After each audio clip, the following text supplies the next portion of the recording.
Welcome back to another first film review for a brand new movie by a non-paid film critic. If you've seen my last zillion TikToks, you know exactly how excited I was for this.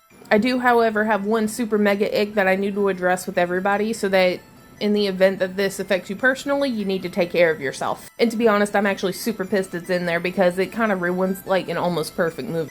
Anyway, so content warning. If you have ever been subjected to a kit, that kit, you know that kit, there is about a fraction of a scene that includes reactionary faces of that kit. And I mean reactionary faces of 13-year-old girls. And including a reference to a hymenal ring. Are you fucking serious? There are exactly 0 circumstances, whether fictional or non-fictional, did that need to be in there. And it's very easy to figure out when it happens once they get to the hospital after they find the girls. After that, you're good. Now let's move forward with the movie review.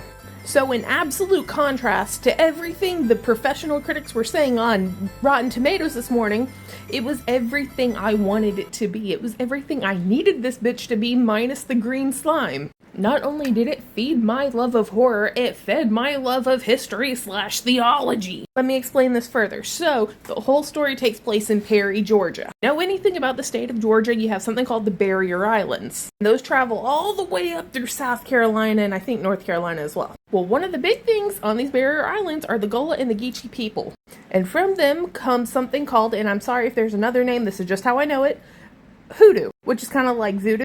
It's a mixture between Christianity, Muslim practices, and West African religions. And the fact they thought to bring this in, fucking phenomenal. Always called it Old God, and that's how I've always seen it. Sorry, putting my critic hat back on. So no green slime this time, but a lot of bed shaking, and windows breaking, and scarring, and the scary, spooky big demon voice. And I saw a lot of these professional critics saying, oh, we saw that 50 years ago. We've come a long time since then. We need more.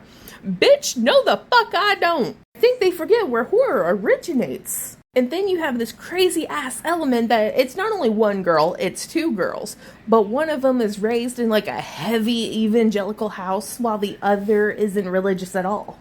And through that, you're kind of seeing 2 different approaches to exorcism. I made chicken and gnocchi soup for dinner and it's fucking delicious. And yes, I'm absolutely spoiling the ending. So 1, 2, 3. Number 1, Linda Blair absolutely makes a cameo. And if you've seen the commercials, you know that there's that whole thing that they have to choose which girl lives and which girl dies. And you think, oh, they're not going to do that. They're going to somehow save them both at the very end, or they're both going to go out at the very end. Wrong! One little girl gets taken to hell by demons. Or what I'm assuming is hell. It was underwater, but I think it was alluding to taken to hell. You ready for a fucking ultimate surprise? Oh, you are not ready for this ultimate surprise. Do you know who helped not only write it, but produce it? Danny McFucking Bride.